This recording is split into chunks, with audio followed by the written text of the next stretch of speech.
So this, how many of you were here last year when we had Margaret and Adrian and Joyce?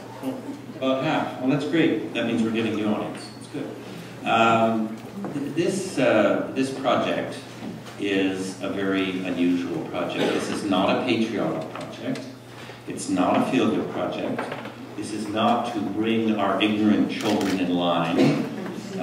Reading these books is not going to be good for your moral well-being for those of you who are still caught up in either the Presbyterian or the Catholic tradition. There is no guilt reward, you know. It's not about that.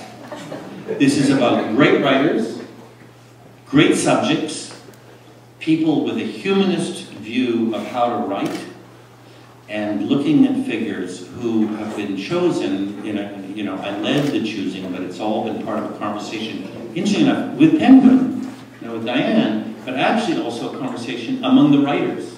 And not necessarily just me calling out Jane and us arguing about whether she would or wouldn't, which actually went on for some time. Yes, but it's still going on. But it's often about, but I said to her tonight, see Jane, I was right. But it was also often, you know, have you thought about phoning up so-and-so and seeing if they'll do something?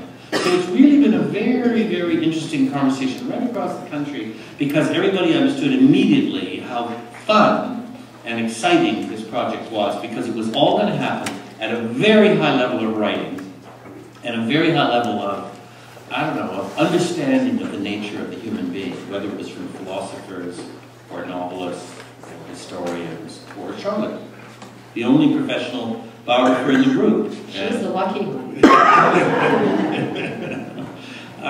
And so I'll just say this, you know that in addition to the four here, of course, Andrew Cohen, also from Ottawa, who did Lester Pearson, David Adams, Richard Sword Beaverbrook, Rudy Weed Big Bear, Nina Ricci Trudeau, Basanji Richler, Margaret Macmillan Leacock, Adrian Clarkson, Norman Bethune, Louis DeSoto, Emily Carr, and then in the spring, there'll be Douglas Copeland, Marshall McLuhan, the natural son of Marshall McLuhan. And then in the autumn, it's going to be Joseph Boyden doing Louis Riel and Gabriel Dumont, and myself doing La Fontaine and Baldwin. And then the next spring, Henri Pratt from La Presse doing Wilfrid Laurier, Vincent Lamb, Tommy Douglas, and Charlie Foran doing Robert Richard.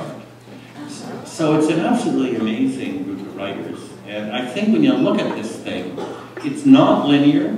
It's not, you know, the prime ministers. It's not utilitarian. It's as if you tried to look at our civilization, our society, from all these different directions. And so, for example, there are three women who could be considered key figures, even though they wouldn't have thought of themselves this way, in the beginning of feminism, or the rise of women in Canada. Montgomery, Nellie McClung, the official feminist, of course, Emily Carr. You know, so it's really interesting. You see the three of them. You really see something about how feminism can. So I'm not going to say some of the things I would normally say, except that when you look at this list, it's filled with... Just a really terse introduction. Yeah.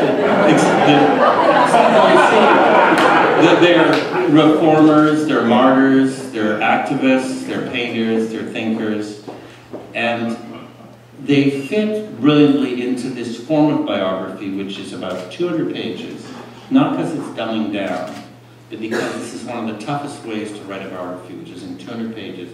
What do they mean? Why do they matter? Why are we doing this? It takes a very, very good writer to do that.